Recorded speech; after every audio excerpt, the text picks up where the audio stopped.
Hello प्यारे बच्चों, सभी को जय मां सरस्वती। क्या हाल चाल है आप सभी लोगों का। उम्मीद है सभी का हाल चाल एकदम जबरदस्त होगा, बढ़िया होगा। तो आज हम फिर से आप सभी लोगों के लिए लेकर आ चुके हैं सुबह की 5:30 बजे वाली महत्वपूर्ण प्रश्नों और महत्वपूर्ण टॉपिक्स वाली यह एक महत्वपूर्ण कैप्सूल क्लास। और आज के इस कैप्सूल क्लास में हम लोग पढ़ने वाले हैं राउल्ट का नियम, एक ऐसा नियम जो कि हर साल आपके एग्जाम्स में पूछे जाते हैं। राउल्ट के नियम के साथ साथ में हम लोग पढ़ेंगे हेनरी का नियम भी, यह भी बहुत ही इंपॉर्टेंट है। और इन दोनों नियम में से कोई न कोई एक नियम हर साल आपके एग्जाम में आता है।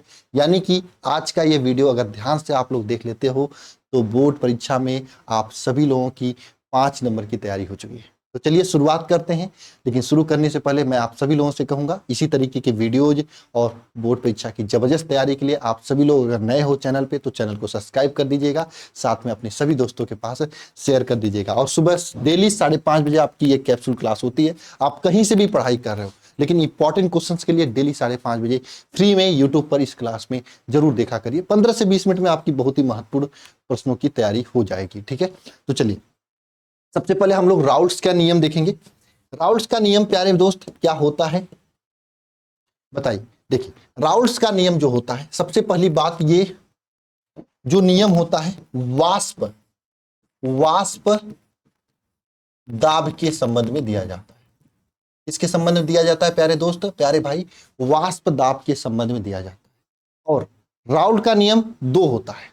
एक तो ऐसे विलयन जिसमें ऐसा कोई पदार्थ घोला जाए जो कि वाष्पशील हो, ऐसा विलयन जिसमें ऐसा कोई पदार्थ घोला जाए जो कि क्या हो, वाष्पशील हो, उसके लिए राउल्ट का नियम। दूसरा नियम उसके लिए होता है ऐसा विलयन जिसमें कोई ऐसा पदार्थ घोला जाए जिसमें जो कि अवाष्पशील हो। तो दो राउल्ट का नियम होता है, वाष्पशील विलयन के लिए और अवाष्पशील विलयन के लिए, है ना। एक तो होता है वाष्प, एक क्या होता है वाष्पशील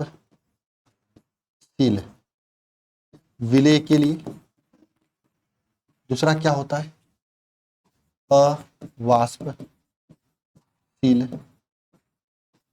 विलय के लिए। दो नियम होता है। सर ये बताओ वाष्पशील विलय का मतलब क्या होता है? देखो भैया, वाष्पशील विलय का मतलब यह होता है, जैसे मान लो इसमें दो चीज मिलाया गया है।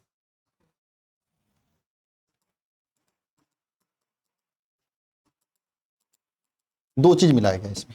एक तो बहुत ध्यान से समझना सभी लोग, एक तो ए पदार्थ मिलाया गया, दूसरा बी पदार्थ मिलाया गया। दोनों मिलाने के बाद इसको क्या किए हम लोग, गर्म किए। अब आप लोग बताओ, वाष्पशील विलय का मतलब यार जब इसको गर्म किया ना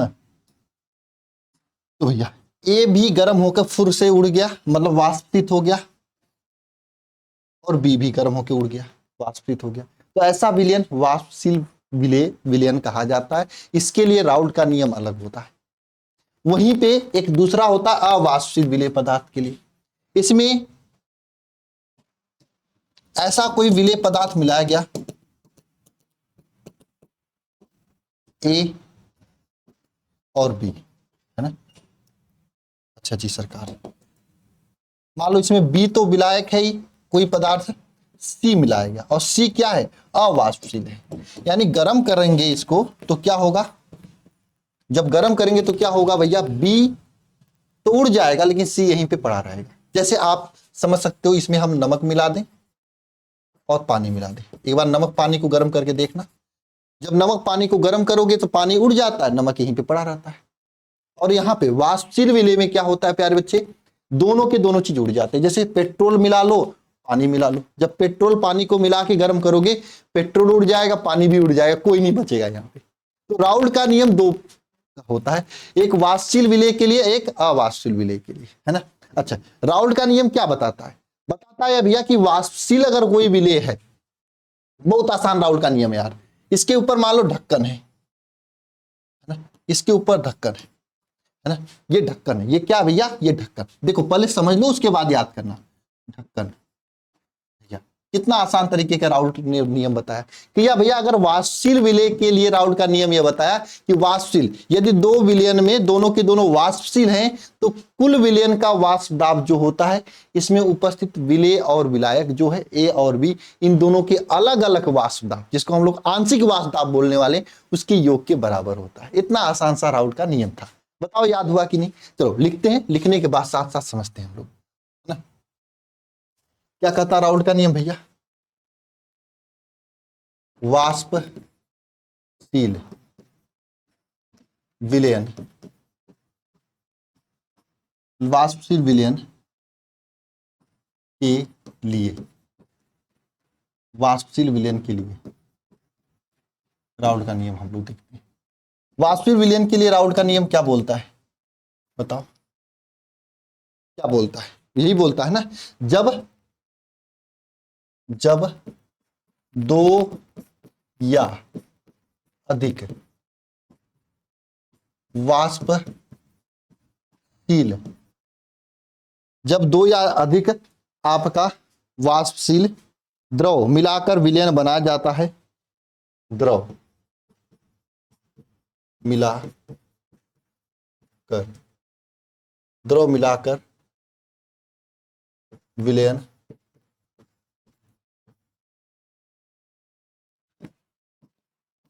बनाया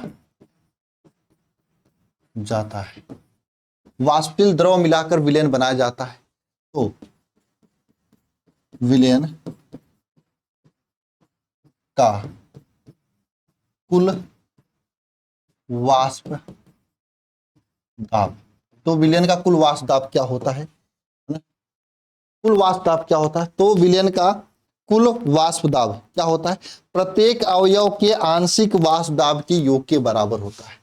कुल वाष्प दाब क्या होता है? प्रत्येक अवयव के आंशिक, प्रत्येक अवयव के आंशिक वाष्प दाब के योग के बराबर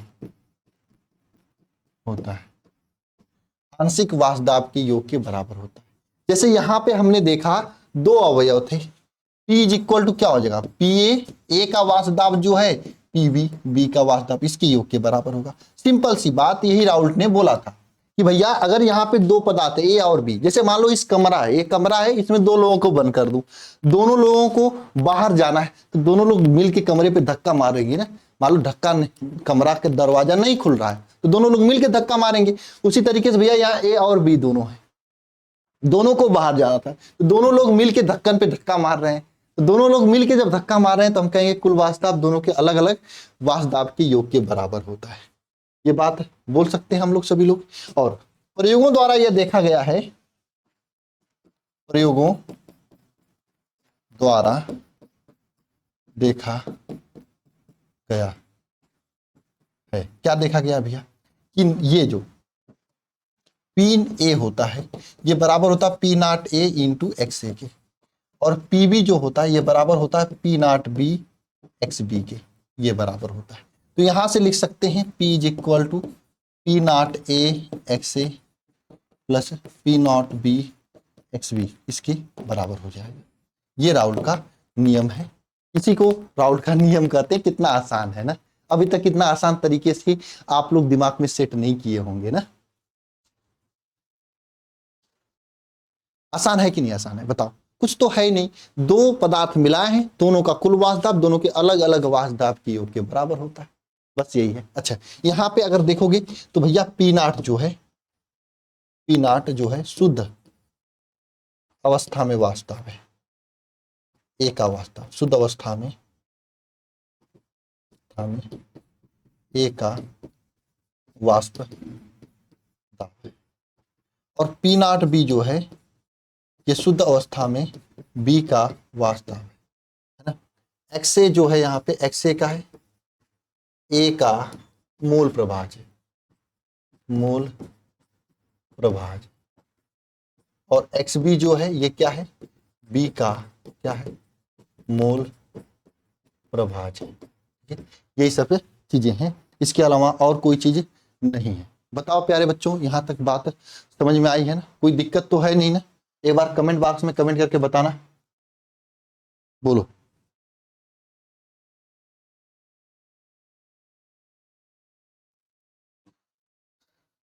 हाँ बोलो, कोई दिक्कत है तो बता देना, जी सरकार बोल देना, है ना? अब दूसरा देखते हैं। दूसरा नियम इन्होंने क्या दिया? ये तो वाष्पशील विलेय पदार्थ के लिए था। दूसरा नियम इन्होंने दिया अवाष्पशील विलेय पदार्थ के लिए। अवाष्पशील विलेय पदार्थ, अवाष्पशील विलेय के लिए राउल्ट का नियम, है ना? इसमें क्या होता है? जब दो या अधिक, है ना, अवाष्पशील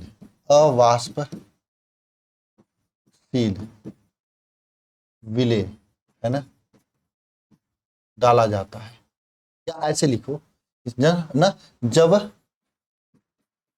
किसी विलयन में अवाष्पशील विलेय पदार्थ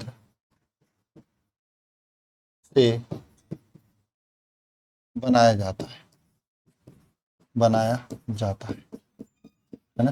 तो क्या होता है भैया? अवाष्पशील विलेय पदार्थ मिला के बनाया जाता है। तो इसमें राउल्ट का नियम क्या बोलता है? तब तो विलयन का जो वाष्प दाब में अपेक्षित अवनमन होता है, वाष्प दाब में अपेक्षित अवनमन जो होता है, ये किसके बराबर होता है? वाष्प दाब में अपेक्षित अवनमन किसके बराबर होता है? विलेय के मोल प्रभाज के बराबर होता है। बस यही राउल्ट का नियम है, एक लाइन का, है ना, कि वाष्प दाब में अपेक्षित अवनमन जो होता है P0 माइनस PS अपान P0 जो होता है, ये वाष्प दाब में अपेक्षित अवनमन होता है, ये x विलेय यानी विलेय के मोल प्रभाज के बराबर होता है। ये बात याद रखना कि वाष्प दाब में अपेक्षित अवनमन किसके बराबर होता है? तो विलेय के मोल प्रभाज के क्या होता है प्यारे बच्चे? बराबर होता है। ये अवाष्पशील विलेय पदार्थ के लिए राउल्ट का नियम है। बहुत ही आसान है प्यारे बच्चे। एक तो नियम यह है कि भैया जब दोनों ऐसे विलयन हो, दोनों के दोनों वाष्पित होने वाले हो, तो प्रत्येक अवयव का वाष्प दाब अलग अलग वाष्प दाब के योग के बराबर होता है। ये पहला नियम। दूसरा नियम क्या होता है? वाष्प दाब में अपेक्षित अवनमन विलेय के मोल प्रभाज के बराबर होता है। ठीक है प्यारे बच्चे, कोई दिक्कत है नहीं ना? चलिए आगे चलते हैं। आगे बढ़ने से पहले हम आप सभी लोगों के लिए बता देना चाहते हैं कि अगर आपको 2026 बोर्ड परीक्षा की तैयारी करनी है जबरदस्त तरीके से, तो ट्रेंडिंग बैच चल रहा है मात्र 1299 रुपए में। पूरे साल की तैयारी, सभी विषय की तैयारी, 1299 रुपए महीने नहीं, पूरे साल का फीस है। इसमें आपको 4 बैच मिल रहा है, शिखर बैच, शिखर 2.0 बैच, क्रैश कोर्स और अंतिम प्रयास बैच। यानी 4 बार आपको सिलेबस को पढ़ाया जाएगा। अंतिम रिवीजन अंतिम प्रयास से होगा, क्रैश कोर्स फ्री में रहेगा, शिखर 1 शिखर 2.0 बैच ये दोनों मिल ही रहा है। इसके साथ साथ में ये वरदान बुक आपके घर जाएंगी, 5 किताबें रहेंगी, अलग अलग किताबें, जिसमें इजी से easy notes plus question bank के पूरे क्वेश्चंस दिए होंगे। पिछले 5 साल में पूछे गए पूरे प्रश्न इसमें कराए जाएंगे, मॉडल पेपर, गेस्ट पेपर, सभी महत्वपूर्ण प्रश्न कराए जाएंगे, स्टडी मटेरियल में बुकलेट्स वगैरह सब कुछ दिए जाएंगे। हजारों टॉपर्स यहां से पढ़ के निकले हुए हैं। अब आपकी बारी है, आप इस बैच को ज्वाइन कर सकते हैं मात्र 1299 रुपए में। ठीक है, किताब आपके घर तक जाएगी, है ना। ज्वाइन करने के लिए आप alpha institute pro app download कर सकते हैं। पूरी क्लास वहीं पे चलती है, डेली लाइव क्लास वहीं पे चलती है। आपको अलग से कोई बैच ज्वाइन करने की जरूरत नहीं पड़ेगी, अलग से कोई ऑफलाइन कोचिंग भी जाने की जरूरत नहीं पड़ेगी अगर इसको पढ़ लेते हो तो। ठीक है, ज्वाइन करने के लिए आप सभी लोग इस नंबर पे कॉल कर सकते हो, 930 577 1375, है ना। इसे पूरी जानकारी आपको दे दी जाएगी। अगर खुद से पेमेंट नहीं कर पाते तो यहाँ पे स्कैनर वगैरह भी दे देंगी मैम लोग, इसको लेकर और ज्वाइन करके अपनी तैयारी को जबरदस्त कर सकते हो 2026 बोर्ड परीक्षा के लिए। अच्छा, बोर्ड परीक्षा में एक चीज और पूछा जाता है, राउल्ट के नियम की सीमाएं, कि भैया राउल्ट का नियम कहां कहां पे लागू होता है। तो देखो भैया, राउल्ट के नियम की सीमाएं में सबसे पहली सीमा यह है कि भैया यह जो हो राउल्ट का नियम होता है यह केवल अवाष्पशील विलेय विद्युत अपघट्यों के लिए लागू होता है ना, केवल अवाष्पशील विद्युत अपघट्य, विद्युत अपघट्य के लिए लागू होता है, पहली बात। दूसरी बात यहां पे ध्यान देना, ठीक है, यह तनु विलयन के लिए, यह केवल जो है तनु विलयन के लिए लागू होता है, ठीक है, दूसरी बात होगी। तीसरी बात यहां पे ध्यान देना सभी लोग, ये जो राउल्ट का नियम होता है यह जो है ना, ऐसे विद्युत अपघट्य के लिए लागू नहीं होता है मालिक, जिसमें क्या हो, जिसमें जो विलयन में क्या करने लगे, क्रिया करने लगे,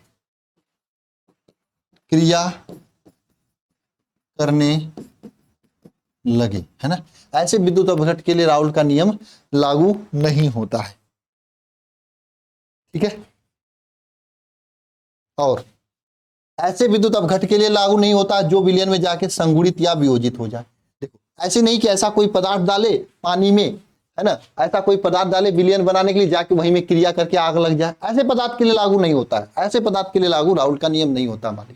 तनु विलयन के लिए भी लागू नहीं होता है ना, केवल अवाष्पशील या वाष्पशील विद्युत अपघट्य के लिए लागू होता है। चौथा पॉइंट है कि ऐसे पदार्थ के लिए भी लागू नहीं होता जो विलयन में जाकर टूट जाए, है ना, जैसे नमक को पानी में डाला जाता है, नमक NaCl होता है, और NaCl जब पानी में जाता है Na+ और Cl- के रूप में टूट जाता है, तो ऐसे के लिए राउल्ट का नियम लागू नहीं होता है। या फिर कोई विलयन में जाके जुड़ जाए, उसके लिए भी राउल्ट का नियम लागू नहीं होता है। तो लिख सकते हैं ऐसे विलयन के लिए लागू नहीं होता है, ऐसे पदार्थ के लिए लागू नहीं होता है जो क्या हो जाता है, जो वियोजित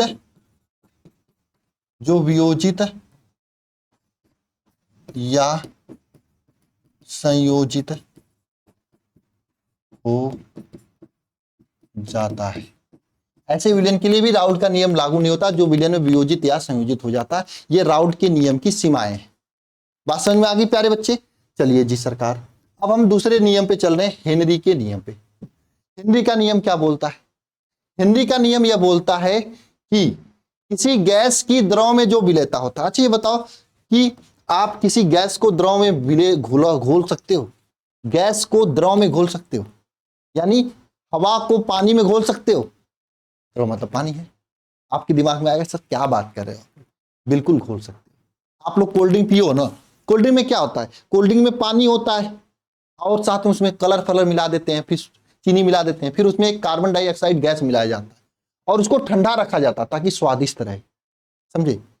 बात समझ रहे हो आप सभी लोग? तो यह बात समझो सभी लोग, हवा को गैस में मिलाया जा सकता है। और मिलाने वाली जो बात है ये किसने कहा था? यह आप हेनरी ने सबसे पहले कहा था। सबसे पहले किसने कहा था भैया? हेनरी ने कहा था। क्या होता है हेनरी का नियम? कोई बच्चा कमेंट बॉक्स में एक बार कमेंट करके बताए हेनरी का नियम क्या होता है। जी सरकार बोलो। देखो हेनरी का नियम क्या होता है, ध्यान से समझना। होता है कि भैया स्थिर ताप पर किसी गैस का द्रव में विलेयता उसके दाब के क्या होता है? समानुपाती होता है। यह नियम क्या बोला, इसका मतलब यह है कि स्थिर ताप पर अगर कोई गैस है उसकी द्रव में विलेयता जो उसमें लगाया गया जो दाब होगा उसके समानुपाती होगा, यानी जितना दाब लाओगे वह गैस उतना ही ज्यादा विलेगा, है ना। तो यानी कि यम इज प्रोपोर्शनल टू पी कर देते हैं, यम इज इक्वल टू यहाँ पे के एच इंटू पी करते हैं, यहाँ पे के एच, यहाँ पे जो है आपका यम जो होता है यह घुली गैस की मात्रा है, घुली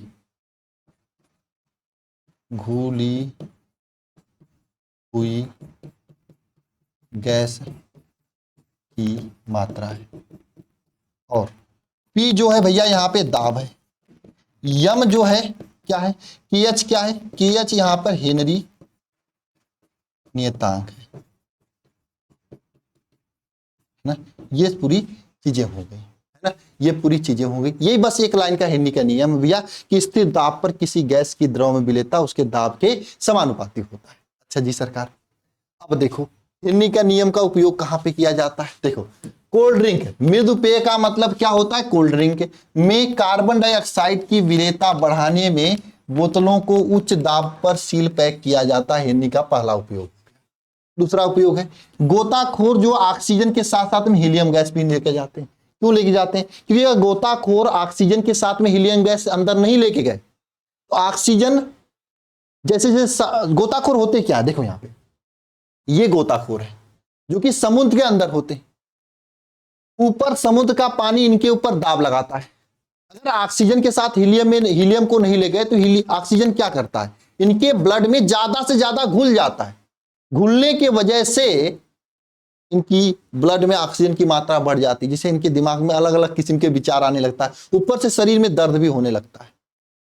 अब इससे रुकने के लिए सब लोग क्या करते हैं, हीलियम गैस, हल्की गैस लेके जाते हैं। ये मोहतरमा के देख लो, मोहतरमा जो है पी रही है, घींच रही है, एकदम लाल लाल ओठलाली लगा के बढ़िया से सुरक्का मार के, क्या, कोल्ड ड्रिंक। तो कोल्ड ड्रिंक में भी आपका क्या मिलाया जाता है, कार्बन डाइऑक्साइड प्लस पानी प्लस कलर मिला के ठंडा किया जाता है ना। तो कोल्ड ड्रिंक भी आपका इसका एग्जाम्पल है इस मोहतरमा के लिए, है ना, बढ़िया तरीके से, ठीक है। तो ये आपका इसका एग्जाम्पल हो गया हेनरी के नियम का। अच्छा, हेनरी के नियम का उपयोग सीमाएं कि इसकी सीमा क्या क्या होती है भैया। तो देखो पहली सीमा, ये गैस का दाब उच्च नहीं होना चाहिए, बहुत ज्यादा गैस का दाब उच्च नहीं होना चाहिए, ताप बहुत कम नहीं होना चाहिए वरना फिर काम घबरा जाएगा, विलायक में गैस की आणविक अवस्था में कोई परिवर्तन नहीं होना चाहिए, ये हेनरी के नियम की सीमाएं हैं। ठीक है प्यारे बच्चे, तो आज के क्लास में हमने क्या पढ़ा, हमने पढ़ा हेनरी का नियम तथा उनका अनुप्रयोग। ठीक है भैया, अब आप सभी लोगों के लिए एक होमवर्क छोड़ के जाते हैं, कमेंट बॉक्स में अपना नाम लिख दीजिएगा, साथ में होमवर्क HW का आंसर लिखकर सभी लोग जरूर जाइएगा। साथ साथ में प्यारे बच्चे आप सभी लोगों से कहना चाहूंगा, अगर बोर्ड परीक्षा की जबरदस्त तैयारी करना चाहते हो तो आप इस बैच को जरूर ज्वाइन कर लें, जबरदस्त तैयारी हो जाएगी। ठीक है प्यारे बच्चे, कोई दिक्कत हो तो आप कमेंट बॉक्स में जरूर कमेंट कर दीजिएगा, और कोई दिक्कत हो मुझे जरूर कॉल करके पूछ लीजिएगा। मिलते हैं नेक्स्ट क्लास में, सभी को जय मां सरस्वती, है ना। और सभी को फिर से कहना चाहूंगा गुड मॉर्निंग, और दिन भर बढ़िया तरीके से पढ़ाई करना। अब मिलते हैं कल की सुबह 5:30 बजे वाली कैप्सूल क्लास में।